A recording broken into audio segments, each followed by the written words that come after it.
Voy a leer solo un versículo de aquí y espero que tengan su Biblia en mano porque leeremos otros versículos. Romanos capítulo 12 y versículo 10. Romanos capítulo 12, versículo 10. Dice la palabra de Dios: amaos los unos a los otros con amor fraternal, en cuanto a honra, prefiriéndoos los unos a los otros. Esa es la versión del 60. Hay otra versión que lo traduce con frecuencia. Hay otra versión que lo traduce: sed afectuosos unos con otros, con amor fraternal, con honra, daos preferencia unos a otros. Lo que dice la palabra de Dios. Vamos a orar. Padre, en esta mañana seguimos delante de tu presencia, Señor, y pedimos de que estés aquí, de que nos enseñes a través de la palabra. Aquí está nuestro corazón, Señor, que usted lo pueda construir a través de la palabra, limpie nuestra vida, nuestro ser. Trae tu presencia aquí para que nos enseñe, para que nos ministre. Espíritu Santo, encárgate tú de enseñarnos y de hablarnos. Yo quiero iniciar leyendo una fábula, y es acerca de un joven huérfano que no tenía familia ni nadie que lo amara. Sintiéndose triste y solitario, caminaba un día por un prado cuando vio una pequeña mariposa que estaba atrapada en un arbusto espinoso.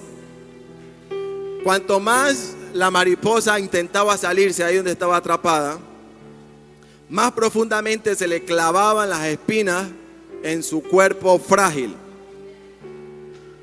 El muchacho liberó con cuidado a la mariposa, pero ella, en lugar de irse volando, se transformó ante sus ojos en un ángel.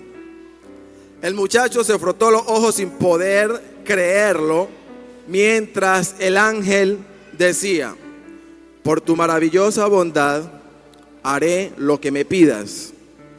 El muchachito pensó por un momento y luego dijo: quiero ser feliz. Muy bien, le respondió el ángel, y luego se inclinó hacia él y le susurró unas palabras al oído, y el ángel desapareció. Al crecer el pequeño, no hubo nadie en el país más feliz que él. Cuando la gente le pedía que le dijese el secreto de su felicidad, solamente sonreía y decía: escuché a un ángel cuando era niño.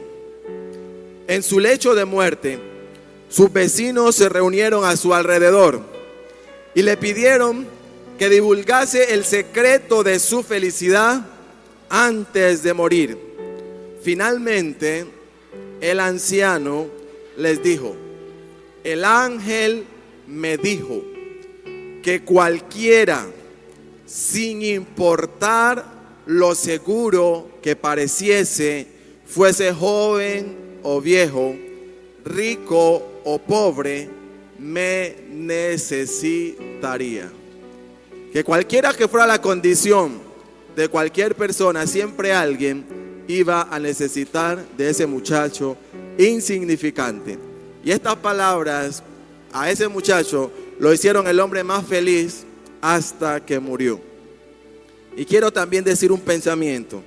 Con frecuencia amamos las cosas y usamos a las personas, cuando en realidad deberíamos usar las cosas y amar a las personas. Hoy nos encontramos amando más las cosas que a las personas, cuando realmente debemos amar más a las personas y usar las cosas. Así que con esta breve introducción quiero compartirles hoy el siguiente tema: que hay que crecer para ser útil en la obra de Dios. Hay que crecer para ser útil en la obra de nuestro buen Dios. ¿Por qué quise leer esto? Porque cada uno de nosotros juega un papel muy importante en la sociedad, en la familia, en el lugar donde cada uno de nosotros esté. Por muy insignificante que usted se crea, de pronto no pudo estudiar ni la primaria, quizás no se considera alguien elocuente, quizás se considera alguien que no puede enseñarle a otro, que le dificulta hablar y de poco conocimiento, usted se considera así. Pero no importa cómo usted se considere, en el mundo siempre va a haber alguien que necesite de usted. Y es allí donde nosotros tenemos que estar prestos para enseñarles. Debemos estar prestos para formarlos y debemos estar prestos para ser útiles en la obra de nuestro Señor Jesucristo. Nosotros estamos llevando a cabo un estudio de mentoreo con el pastor los días martes, el liderazgo. Y hemos estudiado lo que fue Moisés para Josué en el proceso del liderazgo y lo que fue Josué también para Moisés. Y hemos estudiado lo que fue Silas para Pablo. Y dentro del ministerio de Pablo y de Silas hay una experiencia muy hermosa donde aparece un hombre llamado Juan Marcos. Y quiero que leamos Hechos capítulo 12. El libro de Hechos capítulo 12. Vamos a leer algunos versículos. Resulta que cuando Jacobo murió, a Pedro lo encarcelaron. Cuando Pedro está en la cárcel, mientras la noche transcurre, mientras los soldados duermen y Pedro está sujeto con cadenas, los guardias están custodiando la cárcel. Un ángel del Señor desciende con luz resplandeciente y toca a Pedro por el costado, lo despierta, le dice: levántate pronto. Y cuando Pedro se levanta, las cadenas caen. E inmediatamente Pedro se va a una casa. En esa casa están orando por él. Y esta es la casa de un hombre llamado Juan, al que tenía por sobrenombre Marcos. En el capítulo 12, versículo 12 dice: y habiendo considerado esto, llegó a casa de María, la madre de Juan, el que tenía por sobrenombre Marcos, donde muchos estaban reunidos orando. Es aquí donde en esta historia aparece este hombre llamado Juan Marcos. En su casa estaban orando por el siervo, por la liberación del apóstol Pedro. Pero en ese mismo capítulo, en el versículo 25, cuando Pablo y Bernabé cumplen su servicio, su ministerio en algunas ciudades, ellos deciden ahora irse a Jerusalén a predicar. Y en el versículo 25 dice: y Bernabé y Saulo, cumplido su servicio, volvieron de Jerusalén, llevando también consigo a Juan, el que tenía por sobrenombre Marcos. Ahora, cuando estos vienen de su servicio, vienen de Jerusalén, deciden tomar a este hombre Juan Marcos y llevarlo consigo para que les acompañe en la labor que ellos van a realizar. Cuando tomamos el capítulo 13 del libro de Hechos, cuando Bernabé y Saulo van a comenzar su primer viaje misionero, que van a predicar a Chipre, en el versículo 4 dice: ellos entonces, enviados por el Espíritu Santo, descendieron a Seleucia y de allí navegaron a Chipre, y llegados a Salamina, anunciaban la palabra de Dios en las sinagogas de los judíos. Tenían también a Juan de ayudante. Este hombre que lo habían encontrado en la casa, en su casa, que oraba, a quien habían tomado y lo habían llevado de Jerusalén a predicar, ahora Saulo y Bernabé lo toman para que les acompañe en su primer viaje misionero y se lo llevan. Pero en este mismo capítulo 13, en el versículo 13, cuando ellos, dice, habiendo zarpado de Pafos, Pablo y sus compañeros arribaron a Perge de Panfilia, pero Juan, apartándose de ellos, volvió a Jerusalén. Este discípulo, este hombre que habían agarrado para que los acompañara, sencillamente ahora decide: ya no los voy a acompañar, me regreso. Ustedes sigan en el ministerio, pero yo no voy a avanzar. Y entonces, cuando uno avanza en el capítulo 15 de Hechos, cuando van a hacer el segundo viaje misionero, estos dos siervos, Bernabé y Pablo, en el versículo 36 dice: después de algunos días, Pablo dijo a Bernabé: volvamos a visitar a los hermanos de todas las ciudades en que hemos anunciado la palabra del Señor, para ver cómo están. Y Bernabé quería que llevasen consigo a Juan, el que tenía por sobrenombre Marcos, pero a Pablo no le parecía bien llevar consigo al que se había apartado de ellos desde Panfilia y no había ido con ellos a la obra. Y hubo tal desacuerdo entre ellos que se separaron el uno del otro. Bernabé tomó a Marcos, navegó a Chipre, y Pablo, escogiendo a Silas, salió encomendado por los hermanos a la gracia del Señor. Pablo y Bernabé entran en un desacuerdo porque a Pablo no le parece bien que Juan Marcos, que los había abandonado desde el primer viaje misionero, ahora quisieran llevarlo. Y él sencillamente dice: yo con este irresponsable, yo con este que nos dejó botado, no voy, no lo llevo. Y dice la Biblia que hubo un desacuerdo.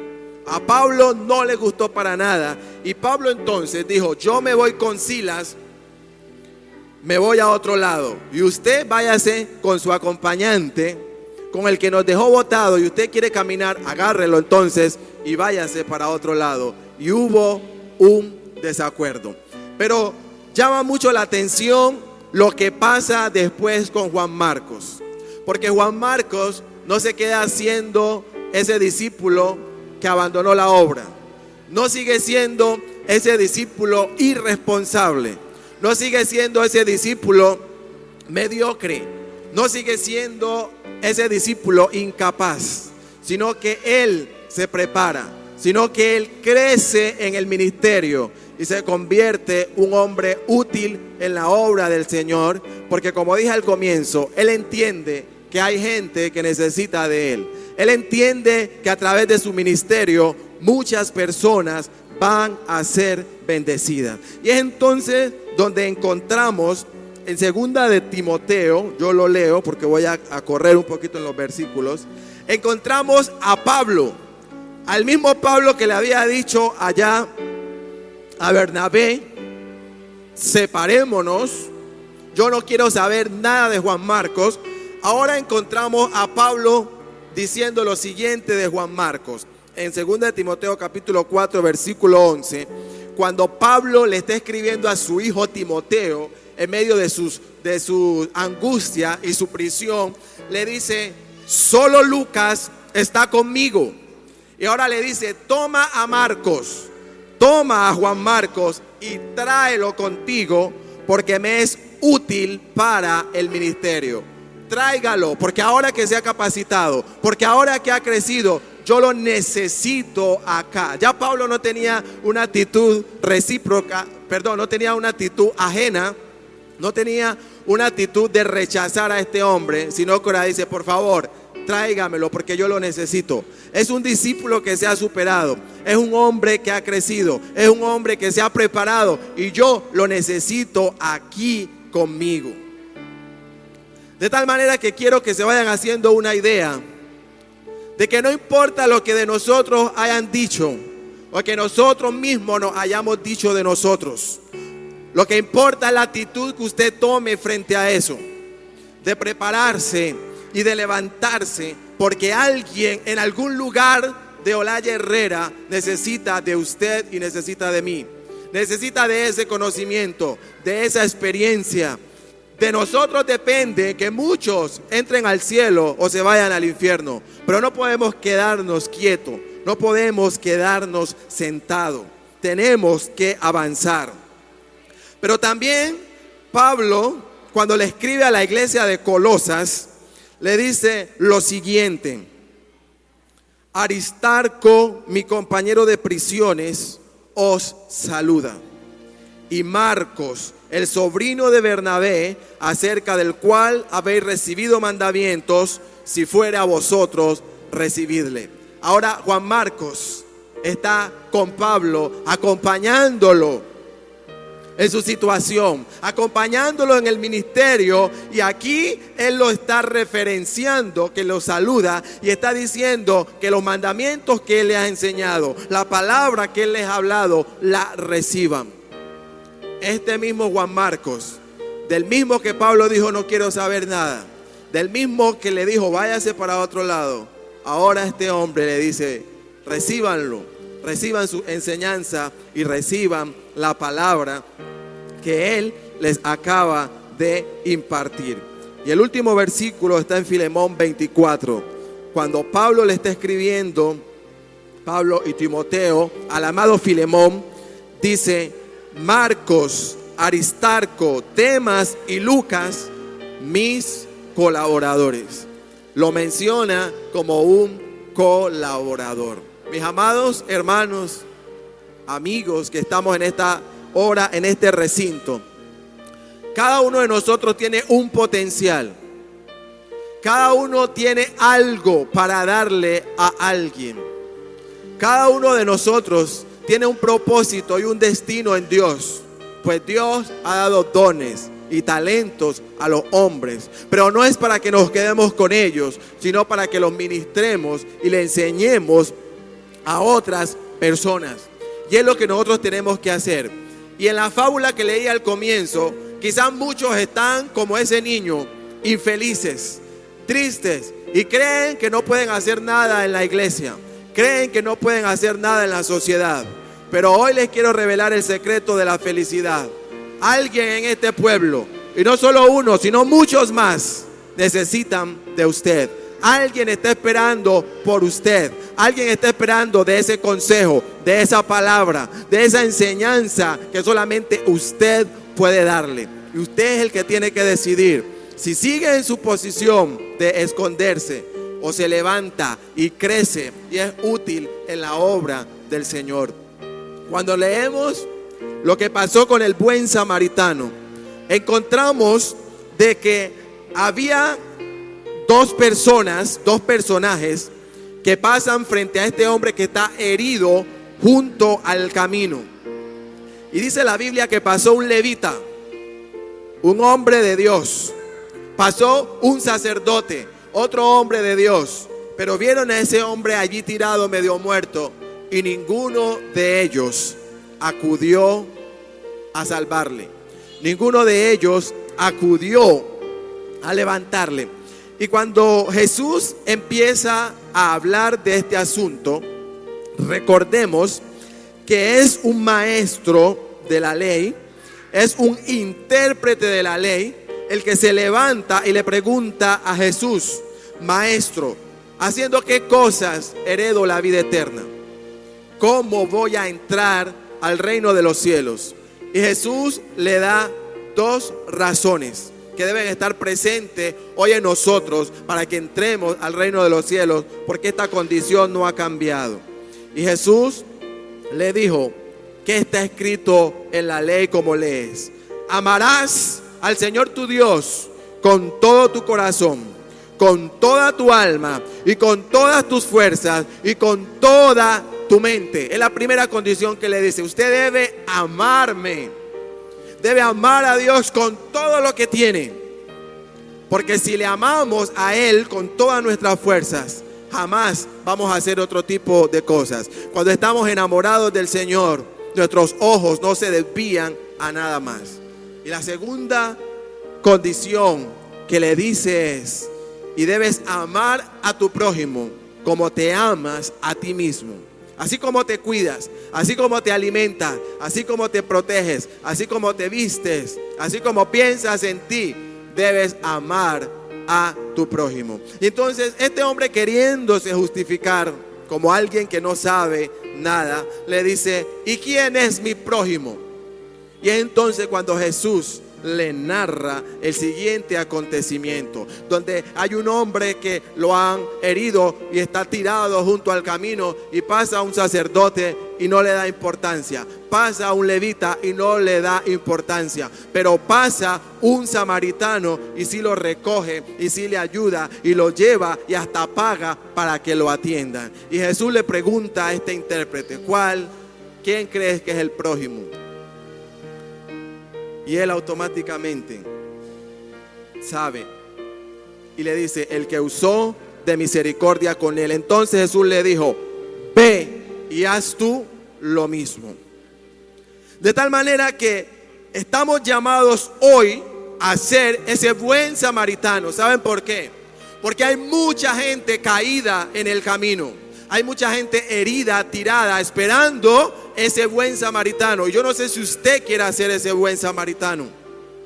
Hay muchos que están heridos por las drogas, por el alcohol, por las malas relaciones interpersonales, porque han caído en la quiebra, porque están en la depresión, porque tienen problemas, porque tienen aflicciones, porque no saben qué hacer con su vida. Y todos están allí tirados junto al camino. Y si quizás hasta antes de venir a la iglesia pasamos y los vimos ahí tirados y no los socorrimos, a partir de esta enseñanza nuestra perspectiva debe ser otra. Debe ser otra. Necesitamos ser ese buen samaritano. Que vayamos por los campos, que vayamos por las casas, mujeres con palabra de Dios, que vayan y le den aliento a las que están padeciendo en las casas, a las que han perdido propósito, a las que han perdido esperanza, las que están siendo golpeadas y ultrajadas, aquellas que están siendo humilladas. Necesitamos jóvenes que vayamos por la juventud que está siendo consumidas por la droga, consumidos por el alcohol, por la adicción a la pornografía, por los problemas sexuales. Y ellos solos no van a poder salir de allí. Este hombre que estaba aquí tirado, por su propia fuerza no pudo hacerlo. Tuvo que pasar un buen samaritano. Y yo no sé si usted quiera ponerse ese nombre hoy. No sé si usted quiera ponerse esa vestidura hoy de ser ese buen samaritano. ¿Por qué hay que crecer entonces? Porque hay necesidades por doquier aquí en la sociedad. Por eso es que le insistimos a los jóvenes, a los adolescentes, que hay que estudiar, que hay que capacitarse, que hay que prepararse. Pedro fue uno. Cuando inició el ministerio, antes de conocer a Jesús, fue Pedro una persona. Pero después que se encuentra con el maestro, él y sus hermanos, encontramos que después Pedro es otra persona. Porque quizás Pedro antes nomás servía para agarrar la red y agarrar peces y vendérselo a las personas, llevarle un alimento material.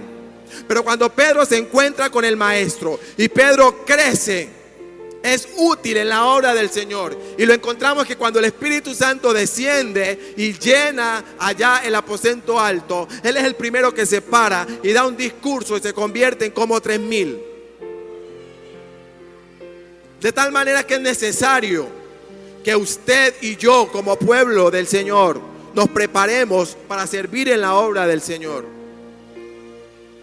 Es por eso que le insistimos que hay que capacitarse. Lea la Biblia, ore, busque del Señor, porque es ahí donde viene la preparación de parte del Señor.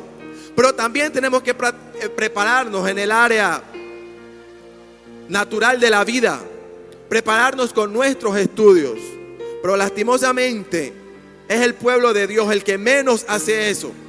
Son nuestros jóvenes, son nuestros adolescentes los que menos responden positivamente en los colegios. Son los que menos quieren estudiar y es la triste realidad. Pero tenemos que quitarnos ese pensamiento negativo, porque nosotros somos los que estamos llamados a estar en lugares altos. Qué mejor que el pueblo de Dios gobernando. Qué mejor que el pueblo de Dios enseñando, liderando, siendo empresarios, siendo profesionales. Con el temor de Dios vamos a ser justos, vamos a pagar lo justo, vamos a tratar con justicia y vamos a hacer las cosas como está escrito en la palabra. Pero mientras nosotros no nos preparemos, serán otros quienes nos van a gobernar. Y es ahí donde traigo a colación lo que nos enseñaba nuestro pastor hace unos días atrás. ¿Gobernamos o nos gobiernan a nosotros? Y el único que puede decidir eso es usted y soy yo. Así que es importante que usted tome con responsabilidad la preparación de su vida y la preparación de su alma para que le enseñe a alguien más, porque alguien necesita de usted. Y el mayor ejemplo lo tenemos mucho y empieza con nuestra familia. Fueron los primeros que nos necesitaron y muchos como padres o madres no tuvimos allí para ellos. Y hoy con tristeza nos toca doblar rodilla y levantar lágrimas y gritos para redimir algo que pudimos haber hecho hace tiempo, porque Dios ya lo había dicho en la palabra. Pero hoy podemos, los jóvenes que están aquí, que aún no han levantado familia, hoy podemos hacer lo mejor que lo que hicieron nuestros padres con nosotros, porque estamos en Cristo. Y si no tenemos nada de lo que debemos tener, porque nuestros padres no nos lo dieron, tenemos a un Padre eterno que es poderoso, que de la nada hace absolutamente todo y que para el cual no hay nada imposible. No hay nada imposible para nuestro Dios. Así que por eso le insistimos, hay que prepararnos, hay que capacitarnos, hay que estudiar. Daniel y sus amigos, cuando llegaron a Babilonia, ellos fueron escogidos dentro de los mejores que había en Israel, y por eso ellos estaban allá. Porque estamos llamados a ser los mejores de los mejores, pero nosotros tenemos que prepararnos. Tenemos que prepararnos para ser útiles en la obra del Señor. Así que yo espero que usted se anime. Espero que usted se anime. Dios no nos ha traído para que estemos allí quietos. Nos ha traído la salvación para que seamos útiles. Y quiero mencionar algo que tiene que ver con la visión. El lema, la visión que tenemos como aliancistas aquí local, es glorificar a Dios, dando frutos que permanezcan firmes y fieles en el Señor. Pero también tenemos una visión en infraestructura, una visión espiritual de ganarnos también este pueblo.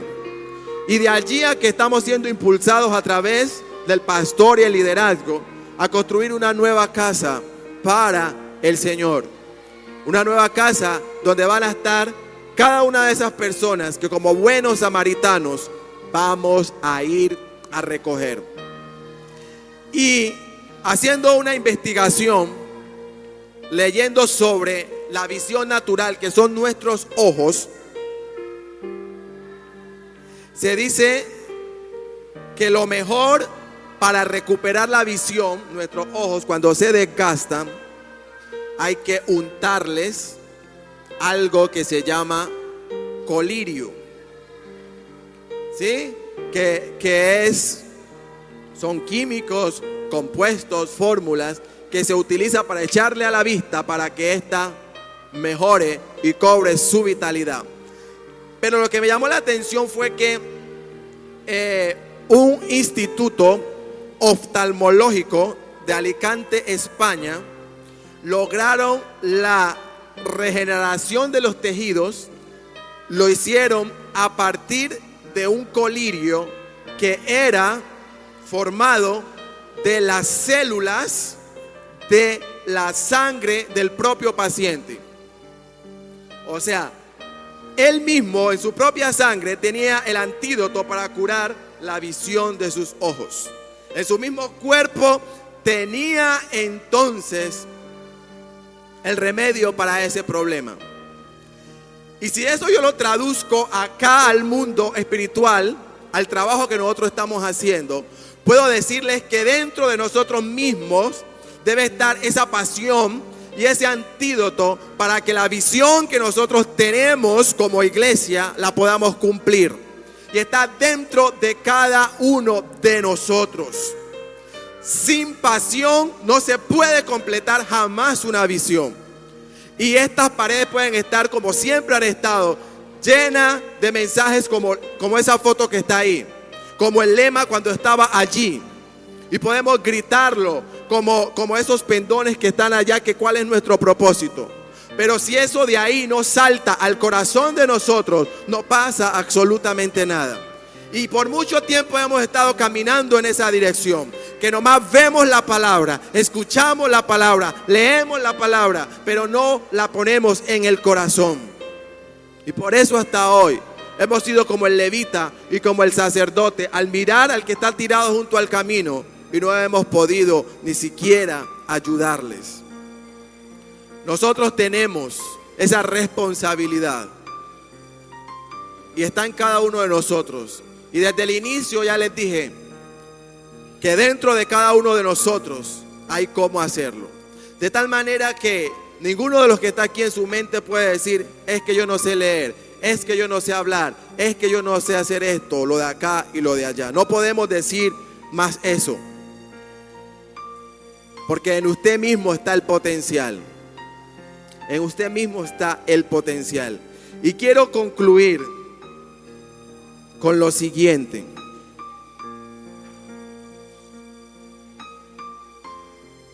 Había cierto violinista que ya en su tiempo de jubilación decidió entregar su instrumento, su violín, darlo. Y entonces él dispuso en su testamento que el instrumento no debía ser tocado nunca, que lo iba a donar, pero ese instrumento jamás debía ser tocado. Simplemente tenía que ser expuesto dentro de una caja de madera y con vidrio, que la gente lo observara de afuera, pero jamás de los jamases debía ser tocado. Como resultado de esto, porque la gente le hizo caso, sencillamente su maravilloso violín se transformó sencillamente en una apariencia de madera allí guardado. Como nadie lo pudo sacar, el instrumento se apolilló allí dentro y se consumió por completo, porque nunca jamás fue utilizado. Hay un secreto, y es que el principio del rejuvenecimiento es por medio del uso. El principio del rejuvenecimiento está por medio del uso. Ese es el secreto para que las cosas se mantengan en buen estado. El uso. Y por eso hay muchos creyentes que llegan a la iglesia y se van. Otros están y pueden estar como este violín, apolillados y sin uso. Si alguien me conoce desde hace tiempo, si alguien me conoce desde allá afuera y me ve todavía aquí parado en la obra del Señor, es gracias a este secreto. El secreto del uso. Cuando uno está activo ministerialmente, cuando uno le está sirviendo al Señor, y no me refiero a predicar acá porque esporádicamente lo hago, pero hay otras cosas que me mantienen ocupado desde siempre. Ese ha sido el secreto para que hasta hoy esté parado, porque he entendido que puedo hacer algo para Dios, que puedo hacer algo todavía por las personas. Por eso todavía si puedo enseño, si todavía puedo predico, si todavía puedo discipulo, y lo hago porque he encontrado que eso me mantiene vivo. Es una razón por la cual madrugo siempre a la casa del Señor, una razón por la cual vengo los domingos, porque soy útil en la obra de Dios. Y ese secreto se los quiero compartir hoy a cada uno de ustedes. El principio del rejuvenecimiento. De lo contrario, yo ya estaría en el mundo, o sencillamente en los días soleados vendría a la iglesia y luego me iría, como pasa con muchos. Pero es tiempo de que esto cambie. Cuidado con la quietud, mis hermanos. Hay que movernos y está comprobado.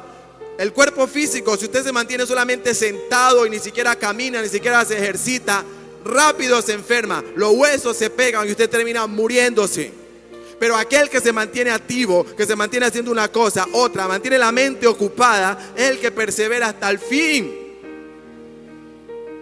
Entonces, mis amados, hay que sacudirnos, hay que movernos. Algunos ya han dejado de buscar a Dios, algunos han dejado de orar, no le han dado importancia a la palabra del Señor. Y Jesús, a través de la palabra, dice: estén alerta, cuídense de su gran enemigo el diablo, porque anda al acecho como león rugiente, buscando a quien devorar.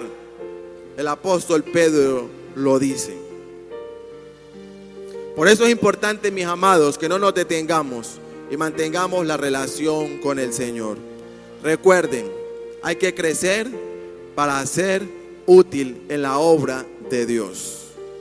Así que alguien está esperando de su consejo. Alguien está esperando que le hable. Alguien está esperando que lo visite, que lo llame, que le escriba. Gracias a Dios hoy la tecnología nos acerca. Gracias a Dios la tecnología hoy nos acerca. Llame, escriba. Porque también se puede hacer. Yo estoy dándole a algunas personas discipulados por llamada telefónica y me ha funcionado y me ha ido muy bien. He tenido contactos con personas que no son de Colombia y por la gracia de Dios, por el consejo de la palabra, han podido salir de problemas graves, de problemas serios. Tengo un amigo de aquí de Colombia a quien su niñez fue distorsionada y dañada, y gracias a eso se había vuelto un pervertido sexualmente, una máquina de maldad. Y en una página cristiana nos encontramos y empezamos a hablar, y él me comentó su problema y empezamos a trabajar sobre eso, a aconsejarlo y a enseñarle por las redes sociales. Y hoy viaja por toda Colombia haciendo campañas, predicando y siendo útil en las manos de Dios. Y siempre que hablamos, él dice que le da gracias a Dios y a la intervención que el Señor le hizo a través de mí. Entonces, no hay límites. Alguien espera por usted. Alguien necesita ese poquito de conocimiento. Eso que usted le llama ignorancia, a esa ignorancia alguien necesita de usted. Así que le invito a que se pare, estemos en pies, vamos a orar. Vamos a pedirle a nuestro Dios que nos permita ser útil aquí en la obra, útil en la casa, útil en el lugar de trabajo, útil donde quiera que nos movamos. Entréguele lo que tiene a Dios, que Él es el que sabe lo que va a hacer con usted. Usted no es el que le va a decir a Dios qué tiene que hacer con usted. Dios es el que sabe qué va a hacer con usted, con su forma de hablar, con su forma de ser.